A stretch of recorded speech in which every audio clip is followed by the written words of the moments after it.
everyone, welcome back to my channel.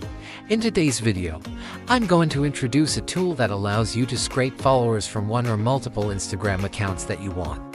This is the main interface of the software. Here, you can scrape data from accounts, posts, interactions, comments, or reels. No matter what type of data you need, the tool can handle it.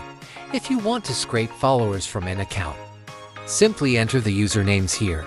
I've already added some Instagram usernames as examples. You can choose the minimum and maximum number of followers to scrape. You can also select whether you want to scrape the followers of an account or the accounts that this profile is following. There are additional filters you can enable, such as setting a minimum follower count. This helps you remove low quality or clone accounts.